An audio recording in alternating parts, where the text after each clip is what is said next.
বাংলাদেশের রাজনীতিতে আমি মনে করি আওয়ামী লীগের ফেরার সম্ভাবনা খুবই ফেরার সম্ভাবনা।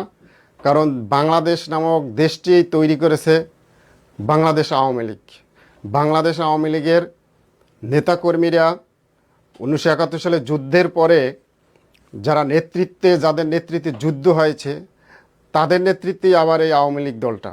অতএব বাংলাদেশের সাথে আওয়ামী লীগের একটা ওতপ্রোতভাবে জড়িত। তো বাংলাদেশের জনগণ আওয়ামী লীগকে চায়।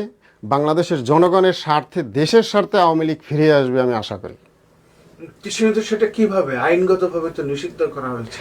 আইনগতভাবে গত কেয়ারটেকার সরকার, স্বৈরশাসক ইউনূস সরকার, যেটা অবৈধভাবে একটি তারা প্রজ্ঞাপনের মাধ্যমে আওয়ামী লীগকে কার্যক্রম নিষিদ্ধ করছে। এইটা আসলে দেশের অধিকাংশ 80% মানুষই এইটা মেনে নেয় নাই, কিন্তু জোর করে প্রশাসনের মাধ্যমে এইটাকে তারা আওয়ামী লীগকে নিষিদ্ধ করে রাখছে।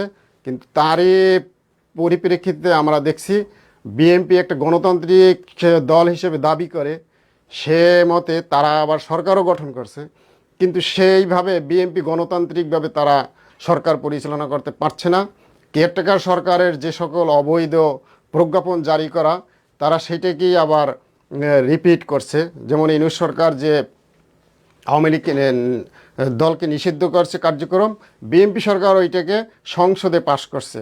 এটা আসলে একটা কালো আইনের মতো হয়ে গেছে, কিন্তু এইটা জনগণ এই আইনটি মেনে নিচ্ছে না। বাংলাদেশের বিভিন্ন জেলায় গ্রামগঞ্জের মানুষ আওয়ামী লীগকে চায়।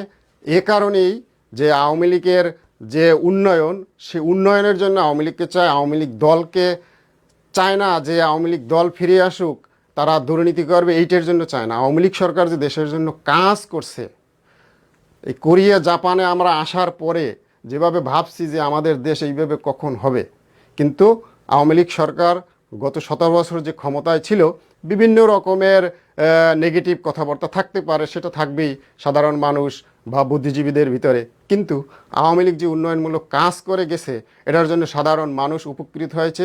এবং সাধারণ মানুষের মুখে আমরা শুনতে পাচ্ছি যে আমরা আগেই ভালো ছিলাম, আওয়ামী লীগকে দরকার, আমাদের দৈনন্দিন কাজ দরকার, আমাদের খাবার দরকার, আমরা কাজ না করতে পারলে আমাদের পরিবার কিভাবে পরিচালনা করব। হাজার হাজার লক্ষ লক্ষ মানুষের চাকরি চলে গেছে আওয়ামী লীগ সরকার ক্ষমতা থেকে সরে যাওয়ার পরে। সেজন্য মানুষরা কাজ খুঁজছে, দেশে কোথাও কাজ দিতে পারছে না। স্বৈরশাসক ইউনূসও যেভাবে পারে না, বর্তমান সরকারে গত 3 মাসে তেমন ভালো কিছু আমরা দেখতে পাচ্ছি না যেটা সাধারণ মানুষ উপকৃত হবে। আমরা দেখতে পাচ্ছি শুধু গত স্বৈরশাসক ইউনূস যে কাজগুলি করে গেছে সেগুলোর পুনরাবৃত্তি হচ্ছে।